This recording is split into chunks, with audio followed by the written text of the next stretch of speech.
কড়াতে সর্ষের তেল দিয়ে দিলাম। এবারে নুন, লঙ্কা, হলুদ, কর্নফ্লাওয়ার দিয়ে মেখে রাখা চিকেনটাকে কড়াইতে দিয়ে ভালোভাবে ভেজে নিচ্ছি। ভাজা হয়ে গেলে একটি পাত্রে তুলে নিচ্ছি। এবারে ওই পাত্রেই দিয়ে দিচ্ছি বিনসগুলি ভালোভাবে ভাজা হয়ে গেলে তুলে নিচ্ছি একটি পাত্রে। এরপরে ওই একই কড়াইতে দিয়ে দিচ্ছি ফুলকপি। এবার ফুলকপি ভালোভাবে ভাজা হয়ে গেলে তুলে নিচ্ছি। এরপরে দিয়ে দিচ্ছি পেঁয়াজকালি ভালোভাবে ভাজা হয়ে গেলেও তুলে নিচ্ছি। এবার ওই একই তেলে দিয়ে দিচ্ছি পেঁয়াজ, নুন, চিনি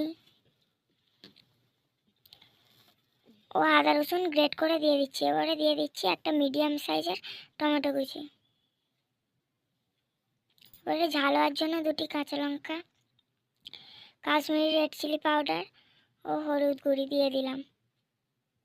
ভালোভাবে মশলা কষানো হয়ে গেলে পেঁয়াজকালি ও সব সবজি দিয়ে ভালোভাবে কষিয়ে জল ঢেলে দিতে হবে।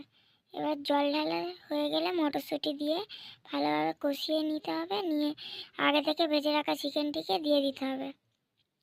দিয়ে ভালোভাবে নাড়িয়ে চাড়িয়ে ঢাকা দিয়ে দিতে হবে 5 মিনিটের জন্য। 5 মিনিট পর ঢাকা খুললে হয়ে যাবে সুস্বাদু স্বাদে ফুলকপি চিকেন।